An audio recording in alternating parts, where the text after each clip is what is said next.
बिस्मिल्लाहिर्रहमानिर्रहीम। स्टूडेंट्स, आज के लेक्चर में हम रेट और रेशो और प्रोपोर्शन के बारे में पढ़ेंगे। ठीक है, ये तीनों चीज़ें।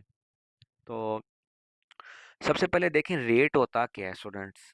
तो रेट के लिए लफ्ज़ है the word rate is used frequently in our daily life. बिल्कुल ये बात ठीक है। अब it is used in such context as unemployment rate, tax rate, interest rate, hourly rate, infant mortality rate, तो school drop out rate, inflation rate, ये ऐसी चीज़ें हैं जो हमारी रियल लाइफ में ये वर्ड हम अक्सर यूज़ करते हैं। यार किस रेट पे आप बाज़ार में भी जाते हो तो रेट ही पूछते हो। ठीक है, यार आज इस चीज़ का क्या रेट है, तो हम आज रेट को डिस्कस करते हैं। रेट क्या होता है? A rate is a comparison of two quantities. ये दो क्वांटिटीज़ के दरमियान में कंपैरिजन होता है। और याद रख लें, रेट जो होता है इसको हम टू कैटेगरीज में भी डिवाइड करते हैं। ठीक है, वो मैं आपको नेक्स्ट आगे भी बताऊंगा, लेकिन अभी सिंपली हम क्या करते हैं, rate is a comparison of two quantity. अब कैसे? A rate can be written as a fraction. Rate को हम किस तरह लिखते हैं? As a fraction. अब वो इस एग्जांपल से जरा देखते हैं। लिखा हुआ जी, a car travels 135 miles on 6 gallons of a gas.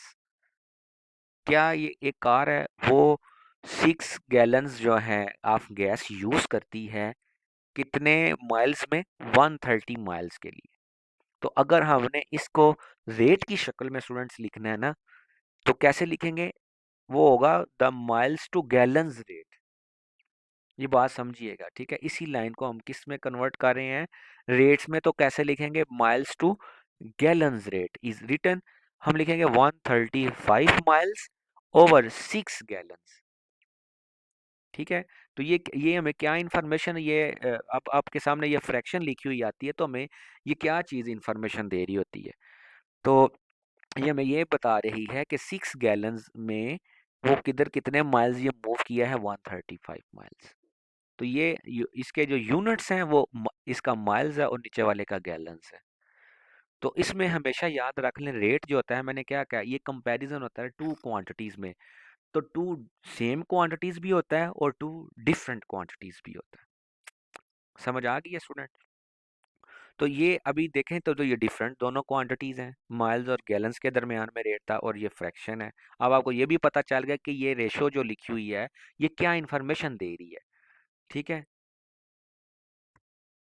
अब हम स्टूडेंट्स आगे जरा चलते हैं, यूनिट रेट की बात करते हैं। यूनिट रेट क्या होता है? वेरी इंपॉर्टेंट, आपसे ये पूछा जा सकता है। फॉर एग्जांपल कहते हैं unit rate is a rate in which the number in the denominator is 1। ठीक है, अब क्या कह रहा है कि ये ऐसा यूनिट रेट ऐसा रेट होता है जिसमें डिनोमिनेटर हमारा क्या होना चाहिए? 1। अब ये वो रेट है जो हम अपने रियल लाइफ में भी इस तरह यूज करते हैं। हम पूछते हैं जी यार ये 1 केजी धनिया कितने का है? ठीक है, तो अब क्या है? 1 केजी, 1 किलो आलू कितने के हैं? 1 किलो ये कितने के हैं? राइस कितने के हैं?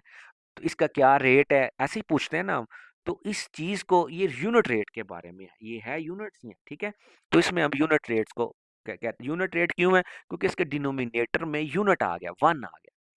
तो the two find a unit rate, divide the number in the numerator of the rate by number in the denominator of the rate। क्या कह रहा है? To find a unit rate, तो डिवाइड कर दे number in the numerator of the rate by the number in the denominator of the rate.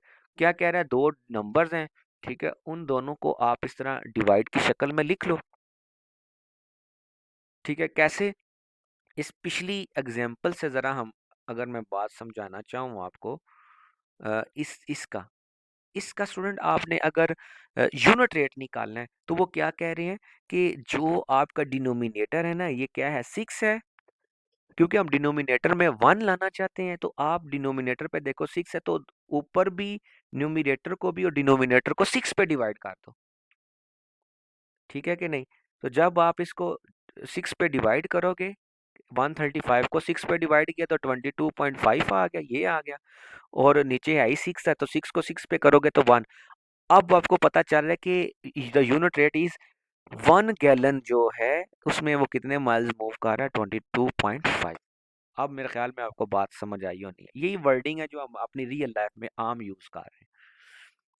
तो अब मेरे ख्याल में रेट का आपको और यूनिट रेट का आपको पता चल गया कि यूनिट रेट तक पहुंचने के लिए हमें क्या करना पड़ता है। यूनिट रेट कैसे निकालते हैं? डिनोमिनेटर में जो कुछ है उसी को न्यूमरेटर से भी डिवाइड कर दो और डिनोमिनेटर से भी, तो नीचे वन आ जाएगा। तो ये आपको पता लग जाएगा कि यूनिट रेट में उसने क्या क्या किया काम। ठीक है। अब इसी तरह यूनिट प्राइस है, ये वही है जो अभी मैं बात कर रहा हूँ, जिस तरह हमारी रियल लाइफ में होता है। ठीक है, मैं मतलब आप कहते हैं जी, फॉर एग्जांपल कोई भी आप चीज़ खरीदने जाते हो, ठीक है, तो उसमें वो कोई भी आपको, जिस तरह मैंने पहले आपके साथ एग्जांपल्स शेयर की हैं, तो उसमें वो आपको प्राइस की बात करता है जी।